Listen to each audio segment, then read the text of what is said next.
In business, there are a couple things that we need to do for the business to work.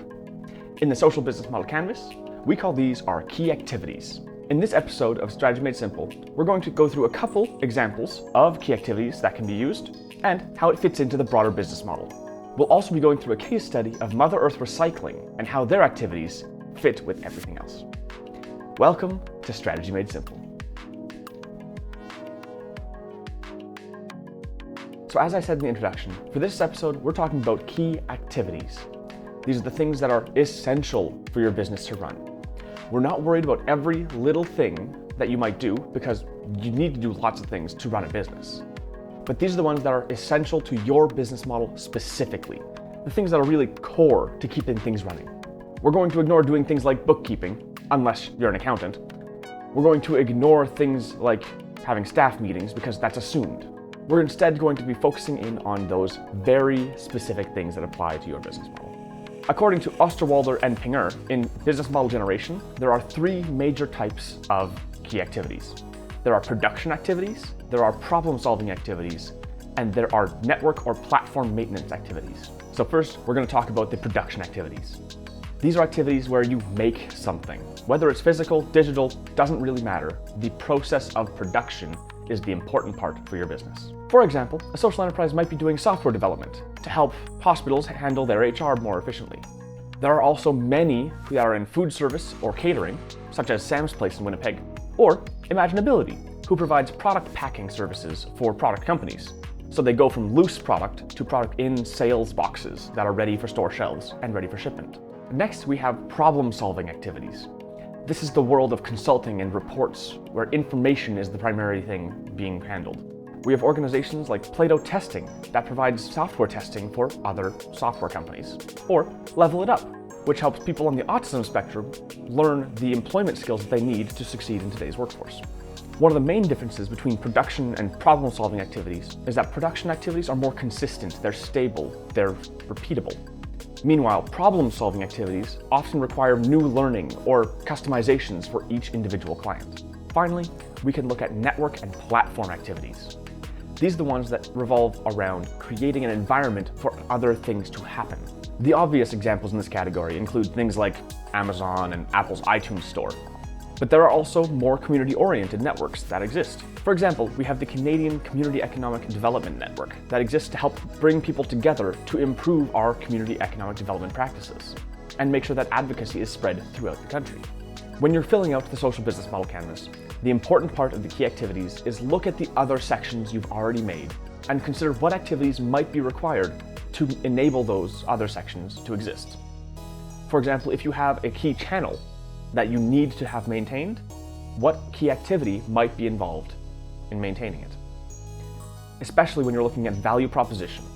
How can you achieve that value proposition? What do you need to do for that value proposition to be given to your customers? Those are likely your key activities, and you should start there. And now it's on to our case study for this episode. Today we're focusing on Mother Earth Recycling, an environmental recycling company within Winnipeg. Mother Earth Recycling is an Indigenous social enterprise in Winnipeg, Manitoba that works to provide meaningful training and employment opportunities to the Aboriginal community through environmentally sustainable initiatives.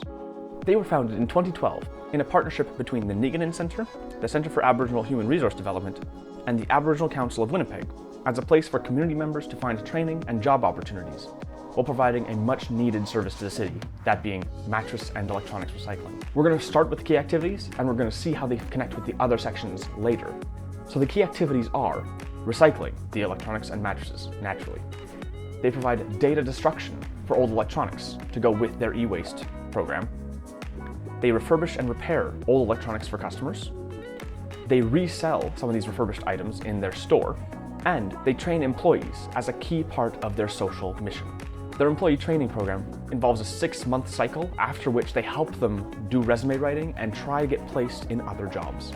Mother Earth Recycling's value propositions are on the social value side, that they provide work training and employment opportunities for Aboriginal people within Winnipeg, and their environmental value of decreasing the waste that would otherwise go to landfill. Their customer segments involve businesses that have a mass quantity of electronics or mattresses that need to be recycled, individuals that are looking to purchase, refurbish, or recycle their electronics and mattresses.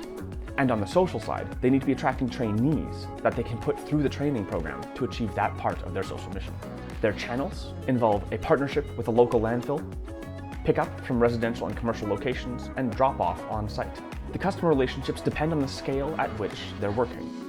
They offer both short-term, low-commitment relationships with individual customers, but also long-term customer relationships and partnerships with businesses that need their services more frequently. The key resources from Mother Earth Recycling involve the knowledge of how to take apart each of these electronics or mattresses so that they're in their parts that can be recycled, and the physical location that they have for both storing and performing the recycling activities.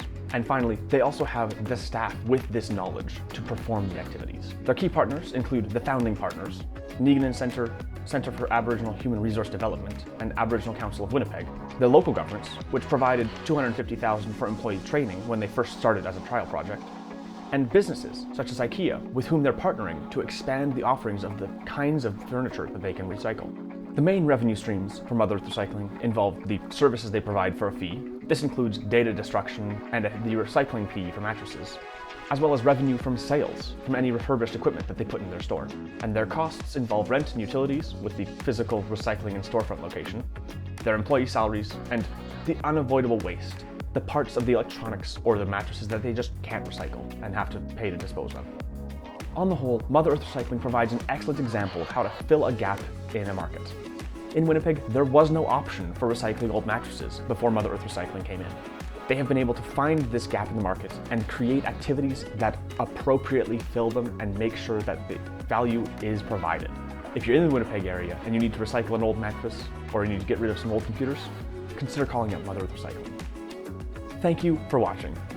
I'd like to thank Janelle Neufeld, who provided some of the writing help for this episode. Do you have any questions, comments, or concerns about this episode? Please tweet at me, at Matthew Rempel on Twitter. Strategy Made Simple exists to help social enterprises do business better and to improve their marketing. If you have any questions about how to improve or start a social enterprise or improve its marketing, please email me, matthew@strategymadesimple.ca, or you can check out our website for more information, strategymadesimple.ca.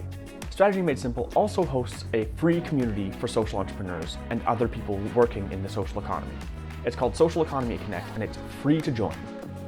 Now, as you go to focus in on your key activities and how they fit in your business model, keep it simple.